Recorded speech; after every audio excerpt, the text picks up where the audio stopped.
Sa ibang balita, makikipag-ugnayan ng Department of Transportation sa mga lokal na pamahalaan na nagbigay ng prangkisa sa mga e-trike para makabiyahe sa mga national road.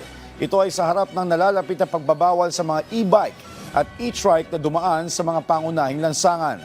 Si Luisa Erispe sa sentro ng balita. Simula December 1, huhulihin na ng Land Transportation Office ang mga electric bicycle o e-bike na namamasada sa major roads. Sa deliberasyon ng panukalang budget ng DOTR, ayon kasi kay Senator Raffy Tulfo, umaasta ng bagong hari ng kalsada ang mga e-bike ngayon.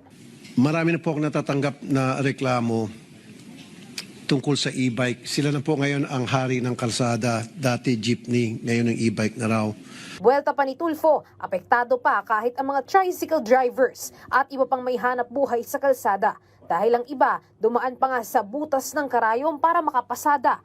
Wala rin umanong kahit anong insurance ang mga ito, kaya pag nadisgrasya, walang kasiguraduhan sa kaligtasan ng pasahero at driver. Lumalala po yung problema sa e-bike. And itong mga nag-e-bike, of course, nagsasakay sila mga pasahero. Walang mga lisensya. At of course, dahil hindi sila rehistrado sa LTO, wala din po silang mga insurance, third-party liability. So kapag sila po ay nakasagasa, then sorry na lang. Lumabas naman na bawal talaga sa major roads ang mga e-bike, kaya huhulihin na sila at diretso impound. Makikipag-ugnayan naman ang DOTR sa mga LGU para sa mga e-bike na nabigyan ng prangkisa para sa lugar kung saan lang sila pwedeng makabiyahe. As far as LTO is concerned, hindi po dapat payagan, no, sa main thoroughfares. Nag-commit po ang ating bagong LTO head, si Asika Lacanilaw, that by December 1, huhulihin na po lahat po ng mga e-trikes na nasa kalye.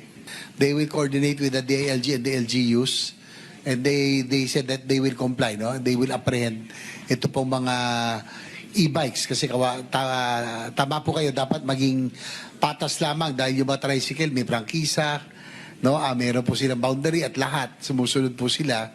Titignan din naman kung papaano ang proseso para makapagparehistro ang mga driver ng e-bike.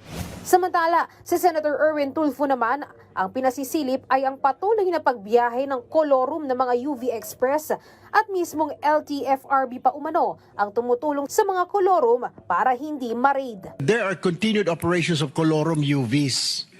And nireklamo na po ng mga jeepney ng mga buses. However, on the day of the supposed apprehension, it appears that the LTFRB personnel mismo gave the tip to the Colorum drivers about the said raid, Mr. Chair, Mr. President. Here's po the video. Kanina lang po ito. Baka po pwede po, Mr. Chair, Mr. President, maimbestigahan po ito. Yes, Your Honor, Mr. President, according to our DOTR Secretary and the LTFRB head, they will now investigate ito pong nangyaring leak na sinasabi niyo po. Iimbestigahan naman ng DOTR ang insidente. Pero may isa pang ipasisilip si Tulfo kung may sapat bang pondo ang maintenance ng mga tren, lalo na ang LRT at MRT. Kamakailan din kasi tumirik ang MRT at naglakad na naman ang mga pasahero sa railway. Pero nilinaw naman ni Senator JV Ejercito, budget sponsor ng DOTR, na naayos na ang naging electrical issue. Luisa Erispe para sa Pambansang TV sa Bagong Pilipinas.